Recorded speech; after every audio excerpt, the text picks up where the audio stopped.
I think this might be kind of where you were headed. Was you were talking about truth, comedy, and truth. Oh, yeah, yeah, That's right. Yeah, and so comedians are some of the greatest philosophers there ever have been, right? And I think absolutely. the greatest era of philosophy that we have is like ancient Rome, and in ancient Greece and that era. And that's why And Plato killed. Okay.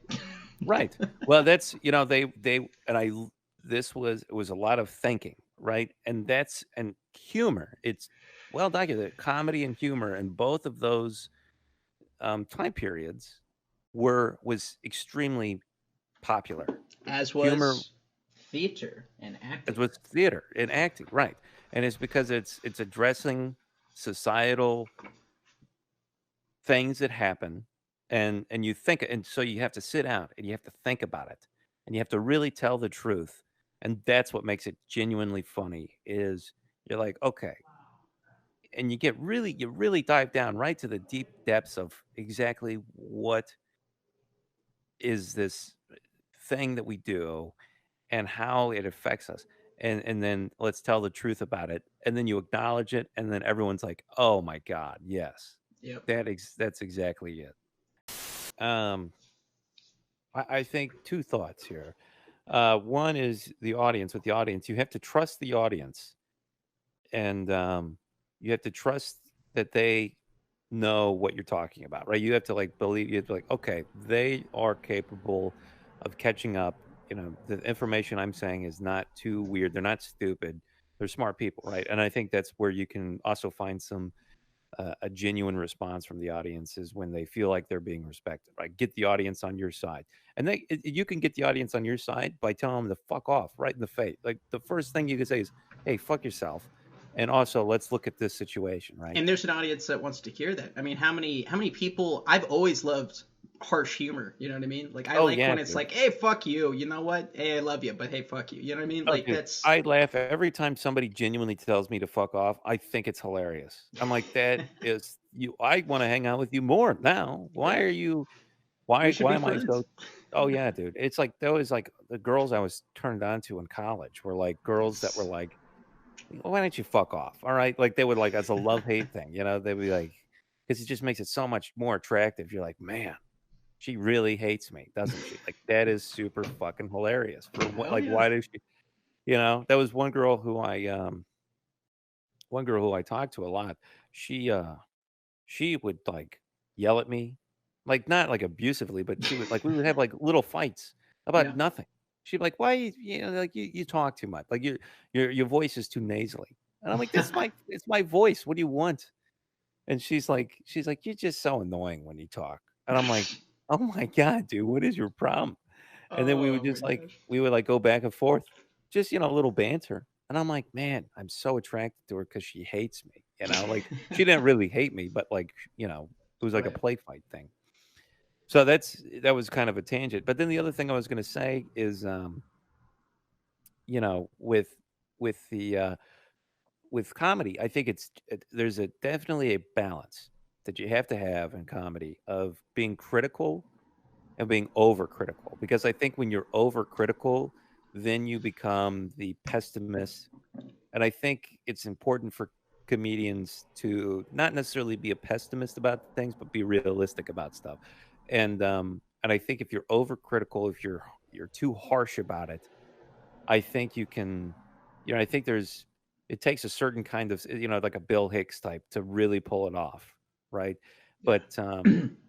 it even he wasn't, and like George Carlin, those guys were very critical, but like that was on stage, and that was also just a character that they had. Like in real life, they probably weren't that way, right? I know George Carlin for sure wasn't, but I don't know about Bill Hicks. I don't know much about him I would. in his personal life. Yeah.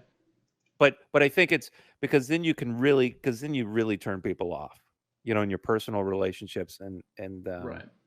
and I think that's what because when every time I've ever stood up on a stage and told jokes, it was a character. It wasn't me. It was me, a character of me saying things that I actually thought, but it wasn't like that's not who I really am all the time. You know what I'm saying?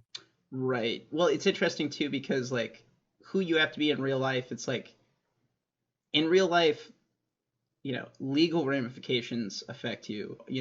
Societal norms and rules affect you. All these things affect you and your character and your good name, right?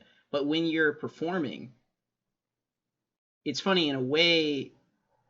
If the content material is really genuine to what you're doing, you can be like the true you up there for sure. Oh yeah, yeah. And to me, that's ideally what you should be doing. No, But I agree. but yeah, there's also like yeah, like is that you or is that a character? Like to me, it's funny how much people, especially nowadays, where people like to take people literally, how much people want to take something like let's say it's a show that's genuinely sarcastic or they're just like obviously we're saying awful things, but we're obviously being funny. Nowadays, in the world of the internet, unfortunately, to so many people, you have to spell out that you're joking. But Right. my comedy is not the kind of comedy where I want to have to spell out that I'm joking. I want you to just get that I'm joking.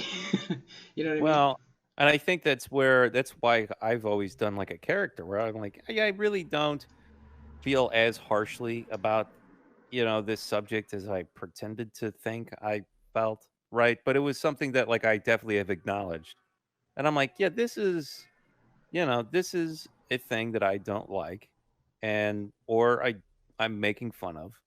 And in real life it's not it's hard for me to explain. But I think I get what you're saying with the over I don't want to say PC because I hate that.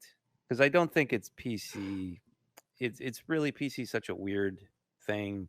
But To me, if you're a comic, if you're a real comic, you shouldn't even be phased about what is considered politically correct or incorrect. You know what I mean? Like you should just like whenever you hear that kind of stuff, be like, that just doesn't apply to me because it doesn't. Because if you're a real comic, you're always coming from a place of love and genuine, like, hey, I'm just like, it's my art. You know what I mean? And right. you shouldn't have to define yourself politically in the context of your art. You should be able to just, hey, this is my art, enjoy it or don't. You know? Yeah. Well, and that's why I think it's so important. I don't, some of my favorite comedian because I'm into politics, that, and some of my favorite comedians are like political comedian, like Bill Maher. It's very funny to me, but he's very political, right? Right. And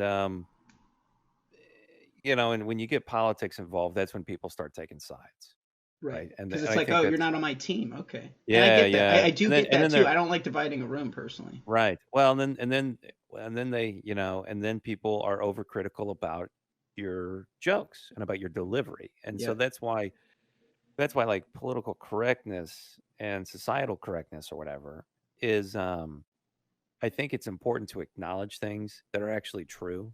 And that's we get back to the truth thing.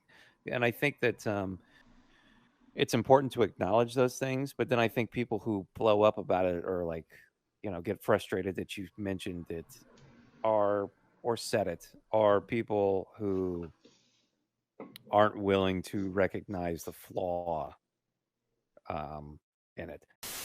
There's so much shit in life where if you take it seriously, you're gonna get bogged down by it. You know what I mean? Like that's what's fun Absolutely. about comedy is like it lightens the load. It makes you. It's supposed to anyway. Put people in a mindset of like, oh yeah, don't take it so.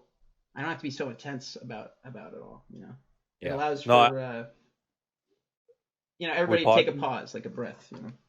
Oh yeah, yeah, yeah. I think it's and I think that's why comedy is so special, is because it gives people the opportunity to kind of get away, And I think I think comedy is gonna boom after this. The whole coronavirus stuff. Yeah.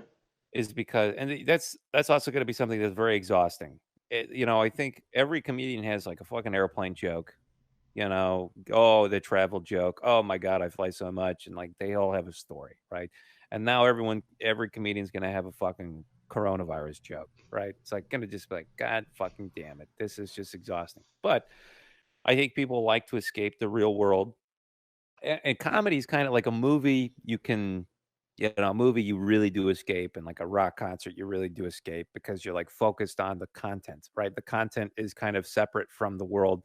It might acknowledge it, but there's like a different feeling to music and movies.